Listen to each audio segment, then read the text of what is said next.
Welcome back to my film and TV channel. Hope you're all staying safe and well. We've got a Netflix series, mini-series, just 5 episodes, based on a novel by a guy who, I found a bit hit and miss.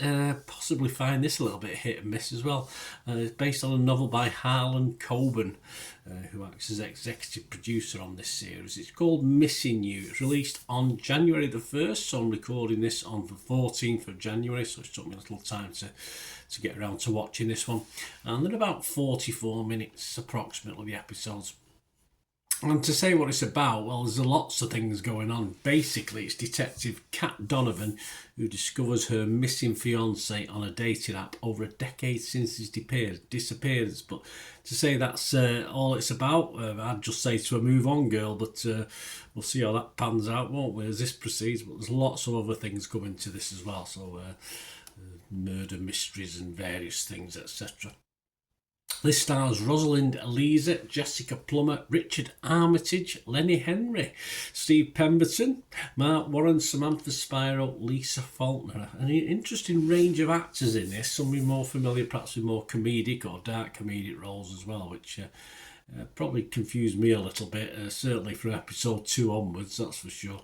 I do like the lead in this. I think she's very, very good. There's nice chemistry between the initial lead characters. And it's also nice to see bits of Manchester, of course, and surrounding areas where this is shot. If sometimes a little bit doctored, we've got neon signs appearing where they wouldn't normally appear, stuff like this. But anyway, I'm not too sure about Lenny Henry. Well, no, I'm only joking. I don't mind Lenny Henry appearing in this. When I first saw his picture, I thought, who's that? I know him. And then obviously it didn't take me long to realise who it was. As far as a horrible ex is concerned, which is the sort of lead into this story, he looks it. Just get rid, girl, get rid. You can't go back. You can't go back, can you? Whether you're going into wherever you go, never go back. They say, don't they? But she won't be told, and again, we won't have a 5-episode series probably otherwise.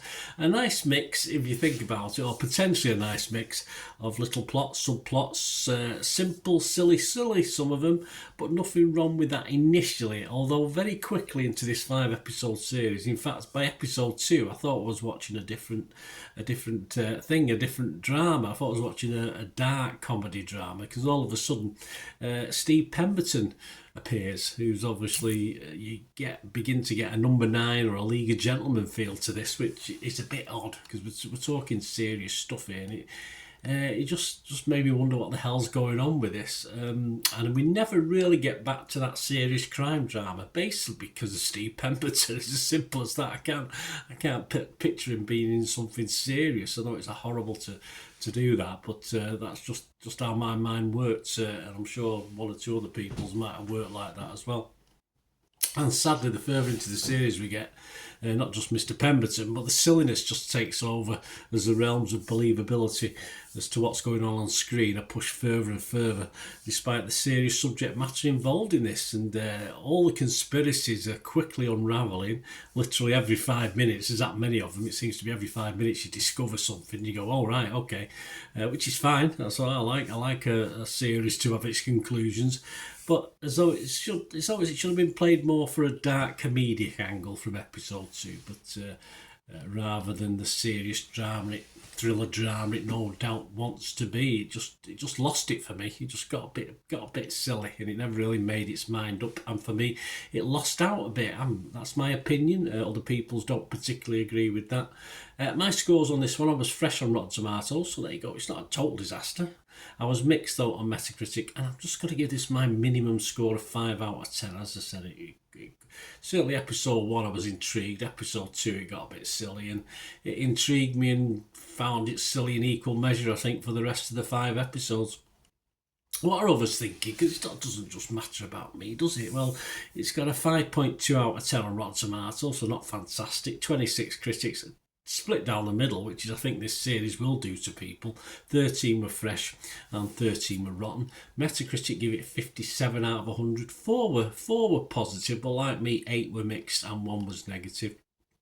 One of the positives was Randy Myers from the website Mercury News scored it 70 and said the plot gets so dense you practically need a roadmap to follow its many paths, but that is part of the fun of a mystery thriller that hits you with surprise after surprise. Yeah, it's not Silver Black, is it? Lucy Mangan from The Guardian, she's she liked it. 60 she gave it. She said after the first weirdly repetitive opening episodes, the mission finds its feet and matters begin to twist, turn and improve. Mysteries deepen, nasty secrets are uncovered, treachery or apparent treachery and revelations abound, and you're wholly addicted once more. I wouldn't say addicted. You won't remember a thing about it 10 minutes after the credits roll, but hey, that's okay. So Lucy liked it, but she won't live long in the memory. And David Opie, just for the balance, was negative on this. He only gave it 40. He said, missing you is solid enough if your expectations are as low as your attention span in the sleepy lull after New Year's Day. Coben fans will know exactly what they're letting themselves in for. He's probably right on that one. Rotten Tomatoes audience, a miserly 29% positivity. Metacritic users, they were kind. There's only 20 odd of them though, so they're 7.6 out of 10. And we always have a quick look at Internet Movie Database, and Joe Public seems to be liking it. Over 11,000 scores and reviews, and it's getting, well, my watchable score 6.1. So I'm not as convinced as other people. As I said, if you're not used to Steve Pemberton, it probably wouldn't have made a lot of difference. It was just seeing his face that sort of made this a bit worse for me as far as taking it seriously is concerned, I'd say. But that's just a personal thing. Let me know what you think, guys. Anyway, please, if you are new to the channel, you do like what I try and do. It's not just about my opinion. I try and give other people's as well, rightly or wrongly. Doesn't mean I agree with it. I just give it. So please join me if you can. If you want to support the channel, please stay watching and listening. And of course, you want to contact me through any of my various socials as well as YouTube. Just keep watching and listening as well.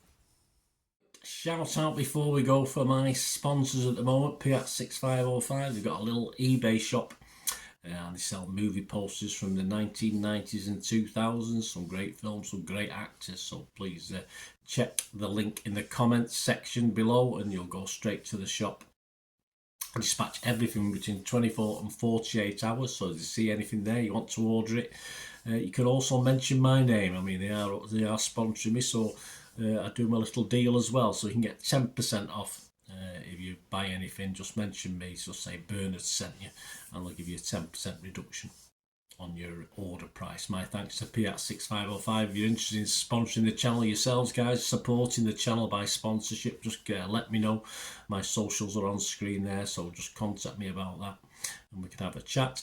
Other ways to help me out, guys, if you watch the ads, if the ads on this YouTube ads, that helps in a very little way, but it all helps. It all, you know, watch the pennies and pounds look after themselves, they say, don't they? Or the pennies or the 10p's look after themselves. But if you watch the ads or follow the links on the ads as well, that's always a nice way to support the channel. If you sort of hang on for it, I've done that. I watched other people's and followed the ads, just something I fancied, which does happen from time to time. Of course, you can support me by pushing that subscribe button as mentioned earlier, and that of course pressing the button so you know when these vlogs are coming out. And of course I'm always interested in your opinions, and of course if you can give us a like, that'd be wonderful as well. So thanks for watching, guys. Hopefully I'll join you very, very soon with something else. Until we meet again, I'll never ask one thing, don't I? Please stay safe, everyone. Bye for now.